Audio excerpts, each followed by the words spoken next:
বেদানা খাবে? খাবো। তুমি বেদানার জুস খাবে? খাবো। আচ্ছা দাঁড়াও।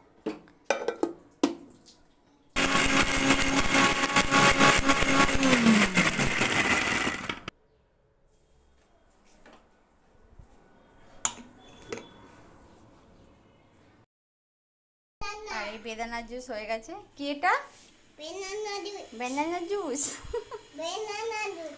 আচ্ছা বেনানা নেই। হ্যাঁ হ্যাঁ হ্যাঁ দিচ্ছি। আমি বেদানাটাকে এরকম করে ছেঁকে নিই, আর দানাগুলোর মুখে গিয়ে না আটকে আটকে যায় দানা। দেখুন এইটুকুনি দেবো আমি। এই বেদানার জুস, বেদানার জুস। কি এটা? আমার হ্যাঁ তোমারই তো। কি এটা? Banana juice. আচ্ছা বেদানা, যাও খাটে চল। এই দেখছেন খাচ্ছে। এই জুসটার খুব ফেভারিট সোনা বাবার।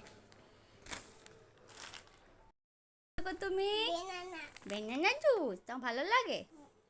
আচ্ছা ভালো। আমি প্রতিদিনই একটা করে জুস দিই। কালকে যেমন পেঁপে খেয়েছি, আজকে বেদানা খেয়েছে, কালকে আবার অন্য কিছু দেবো। তো বাচ্চাদের আপনি 6 মাসের পর থেকে আপনি প্রতিটা বাচ্চাকে ফলের জুস মানে মাস্ট বি দেওয়া খুবই দরকার। এটা আমি তো দিই, কারণ ডক্টর সবসময় এটা বলেছে প্রতিদিন একটা করে ফল ওকে সবসময় দেবেন, টক জাতীয় ফল না কোনো। ব্যাস, ভালো লাগলে লাইক অ্যান্ড শেয়ার করুন। Bye bye.